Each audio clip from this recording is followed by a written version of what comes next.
Trump has ousted his Attorney General, Pam Bondi, after growing increasingly disappointed with her job performance. What tipped the scale, according to MS Now's reporting, is that Trump grew, quote, frustrated with Bondi's inability to successfully prosecute several individuals whom he considers political enemies. Take a look at this. The announcement of former Attorney General Pam Bondi's departure is barely 24 hours old, and her portrait has already been found in the trash bins of the Department of Justice. She is an extremist. She's petulant. I mean, she comes to Congress like a child, and it's embarrassing for the whole institution. You can let her filibuster all day long, but not on our watch. Not on our time. No way. And I told you about that, Attorney General, before you started. You don't tell me. Yeah, I did tell you because we saw what you did in the Senate. But let's be more specific about what's going on here. She was about to be deposed in the Epstein case. That's why Trump got rid of her 12 days before that was supposed to happen. And he's put in place someone who did a sweetheart deal for him with regards to Epstein, the guy who went down and interviewed Ghislaine Maxwell and got her out of a maximum security prison, got her all sorts of favors that criminals like her are not afforded, all because she's willing to do favors for the President of the United States and help cover up his biggest political liability. What's up, everybody? Major Retired Richard Ojeda here, and na, hey. Goodbye, Pam, you evil pedophile protecting enabler of terror. Robert Garcia, who you know is the ranking member on that committee, is intending to try to still get her to testify. Do you see a possibility of that happening? I mean, I don't know, because he can probably try to hold her accountable to the law, but we all know that this administration is not accountable to the law.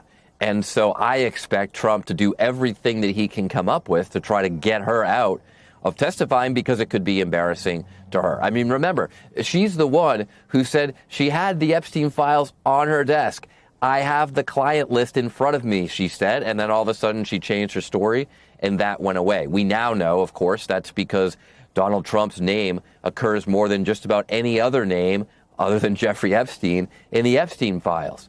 Karma has come around full circle and is biting your nasty bony ass like a school of hungry piranhas. And if anyone in this dumpster fire of this administration deserves to be held accountable, it's you. Your legacy as Attorney General will be summed up by a picture of you refusing to look at the victims in a hearing. Victims that you painted as the villains.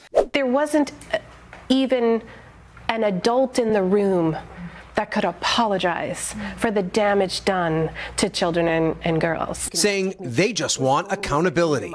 We've heard several times our government say, we're moving on from this, and that just enrages me.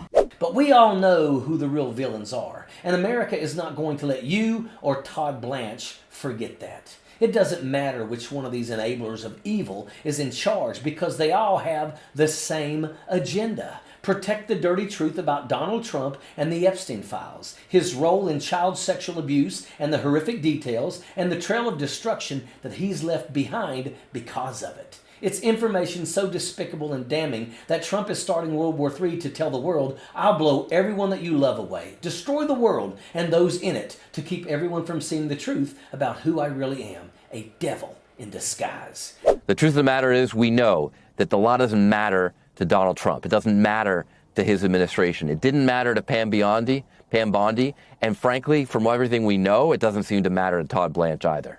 Donald Trump is mentioned in those files that were on Pam Bondi's desk more than everyone except Jeffrey Epstein himself. More than Jesus is mentioned in the Bible, more than Harry Potter in his own book, more than Frodo on the trip to Mordor, and honestly, more than the shark in Jaws. And yet Pam, who has been operating like Donald Trump's personal Ghislaine Maxwell rather than an Attorney General for the American people, she's been obstinate, infuriating, and a pathetic excuse for a decent human being. She's a complete imposter, and her incompetence got so bad that even her orange sugar daddy had seen enough and did what he always does when he's finishing using someone. He throws them in the gutter. Yep, Who would have thought, Pam, once again, they used you, abused you, and spit you out faster than an old man popping a cat turd into his mouth, mistaking it for a pecan. Fired, let go, cut by a doge, and your picture thrown in the trash can before the door could even hit you in the ass on the way out. It was glorious to behold, yet we can only celebrate for a moment because your replacement is just as bad, as if not worse. When Congressman Seth Moulton was asked on MSNBC what his reaction was to Pam Bondi being fired, he didn't dance around it. He laid it out plain and simple. And everything he said is spot on, and it really makes one ask some tough questions. Is Todd Blanche going to be any different? Is the DOJ going to change directions and do the right thing? Hell no. We all know the answer. And we cannot sit here and let Bondi, Blanche, and the rest of these enablers of evil just sweep Donald Trump's atrocities under the rug by telling us that it's time to move on. Since when do sex traffickers deserve leniency? Since when does someone like Ghislaine Maxwell get special treatment, favors that ordinary prisoners would never see? Since when do we replace one pedophile protector with another?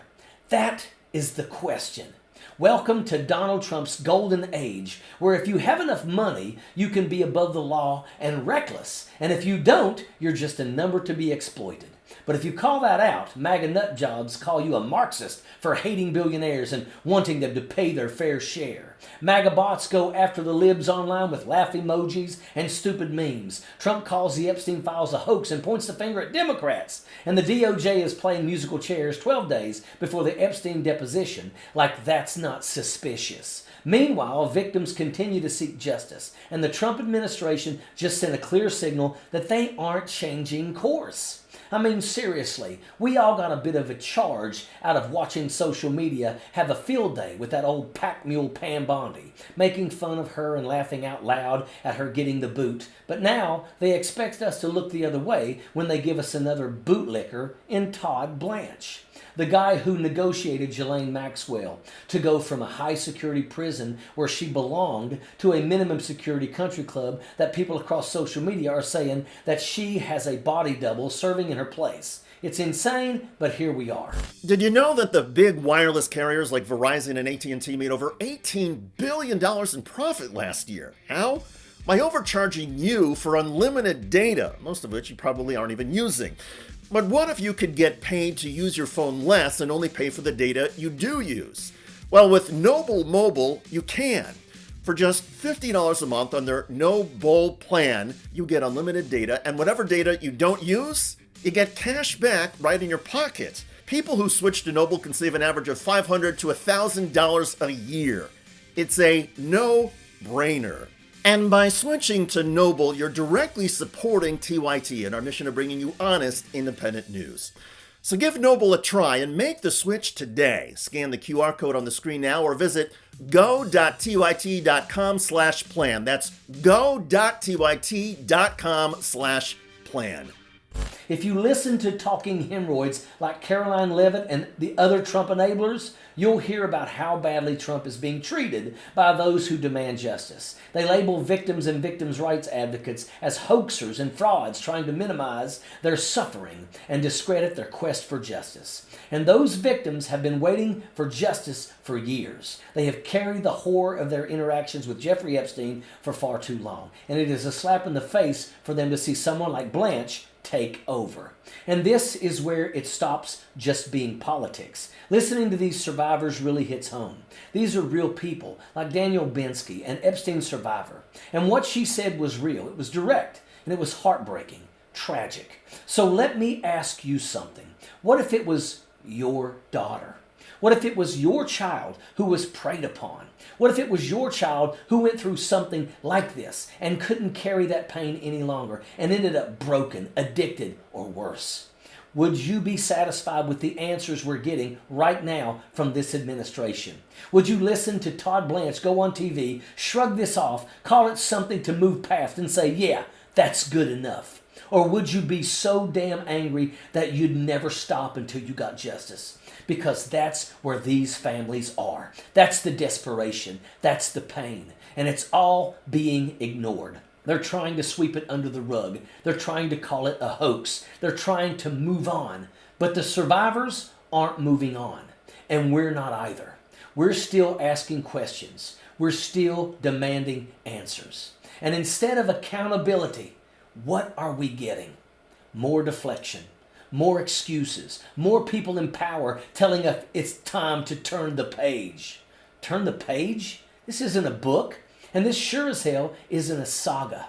These are people's lives. And until there are real answers, until there's real accountability, this story doesn't end. And that is an absolute fact. Sappers clear the way, airborne all the way.